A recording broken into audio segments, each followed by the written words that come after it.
Kumusta mga ka-Alon? Welcome na naman sa Alon Network Tutorial, ang channel na nagtuturo ng network, at ngayon ay sisimulan na natin ang bago nating playlist, Cyber Security Fundamentals with Kali Linux. Kung pangarap mong maging Cyber Security Analyst, SOC Analyst, Security Engineer, Ethical Hacker, Penetration Tester, o di kaya gusto mo lang maintindihan kung paano pinoprotektahan ang mga computer at network laban sa cyber attacks, nasa tama channel ka. Pero gusto kong linawin agad, hindi ito hacking tutorial para mang-hack ng ibang tao. Layunin ng series na ito ang edukasyon, cyber security awareness, at pagprotekta ng sariling system at network. Lahat ng demonstration natin ay gagawin lamang sa sarili nating laboratory environment o sa mga system na may pahintulot. Kaya kung handa ka nang simulan ang iyong cyber security journey, tara, simulan na natin yan.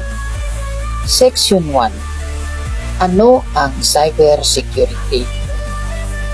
Kapag narinig ng karamihan ang salitang cyber security, ang unang pumapasok sa isip nila ay hacking.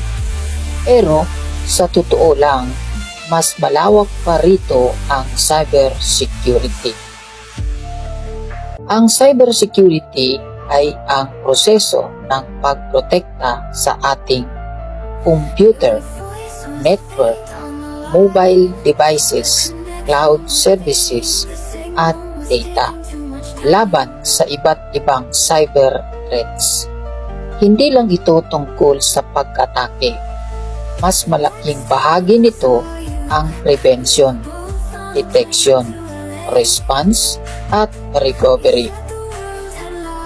Halimbawa, may bahay ka, may pinto, may gate, may CCTV, may alarm, may kandado. Hindi ibig sabihin nito ay magnanakaw ka. Ang ibig sabihin, pinoprotektahan mo ang bahay mo. Ganon din ang cyber security. Section 2. Ano ang ethical hacking? Dito na tayo madalas nalilito. Ano ba ang ethical hacking? Simple lang. Ang ethical hacking ay ang legal na pagsusuri sa seguridad ng isang computer system o network upang makita ang mga kahinaan bago ito magamit ng masasamang loob. Ang mahalagang salita dito ay legal at may pahintulot. Halimbawa, may kumpanya, inupahan ka nila. Sinabi nila, pwede mong subukan i-test ang aming network. Yan ang ethical hacking. Pero, kung ginawa mo iyon nang walang pahintulot, illegal na yun. Okay? Section 3. Tatlong uri ng hacker. White hat. Sila ang mga cyber security professionals. Sila ang tumutulong para maprotektahan ang mga kumpanya. Black hat. Sila ang gumagawa ng cyber crime. Walang permission. Illegal. Gray hat. May mga pagkakataon nakakakita sila ng kahinaan ng walang pahintulot at maaaring i-report ito. Ngunit, hindi nito otomatikong ginagawang legal ang kanilang ginawa. Okay? So, mahalaga pa rin na sundin ang batas at tamang proseso. So, ano naman ang Kali Linux? Ang Kali Linux ay isang Linux operating system na ginawa para sa cyber security professional at learners. Marami itong kasamang security tools na ginagamit sa network analysis, security assessment, digital forensic, penetration testing sa mga otorisadong environment at security research. So may gusto lang akong linawin.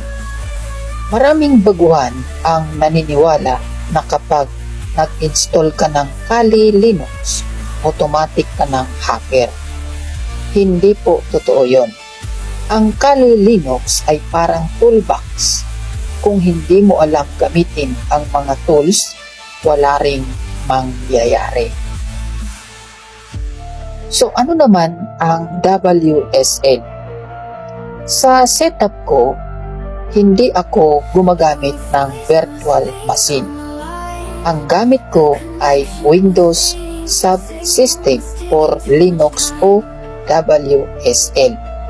Ibig sabihin, tumatakbo ang Linux sa loob ng Windows, mas mabilis itong gamitin. Hindi na kailangan mag-reboot. Okay? So, umpisa na natin ang ating unang command, pwd. Makikita mo na home Khalil ang nakalagay. So, ang ibig sabihin ng pwd ay ang print working directory. Ipinapakita nito kung nasaan tayong folder. So, nandito tayo sa folder na ito. Pangalawang command, who am I? Ibig sabihin, pinapakita nito kung sino ang kasalukuyang user. So, ito ang kasalukuyang user na gumagamit. Hostname, ito naman ang pangalan ng ating computer. DAS20 7G22EF. Uname, pinapakita nito ang operating system. So, ibig sabihin, Linux. So, kapag nag-extend ulit tayo, pinapakita dyan na mas detalyadong impormasyon tungkol sa Linux, kernel at system. At ang panghuli na gagawin natin ay ls. So, ito ang command para makita ang laman ng kasalukuyang folder. Okay? So, yun lang muna ang ating gagawin. So, challenge ko sa inyo, subukan ninyong i-type ang 6 na commands na ito. Huwag lang panoorin, subukan nyo mismo. Okay? Sa susunod nating episode, pag-aaralan natin ang isa sa pinakamahalagang topic sa Linux, Linux file system. So, malalaman natin kung bakit iba ang Linux kumpara sa Windows pagdating sa folders, files at directory structure. At dito magsisimula ang totoong pag-aaral natin ng Linux. Kung may natutunan ka sa video na ito, huwag kalimutan i-like ang video, i-share ito sa mga kaibigan mong gustong matuto ng cybersecurity. At kung bago ka pa lang sa channel, mag-subscribe ka na at i-click ang notification bell para hindi mo na ma-miss o hindi mo ma-miss ang mga sumusunod o susunod nating episode. Ako si Alon at ito ang Alon Network Tutorial. Tandaan, sa cybersecurity, ang pinakamalakas na depensa ay kaalaman. Maraming salamat at magkikita-kita tayo sa susunod na Alon ng Kaalaman. God bless everyone.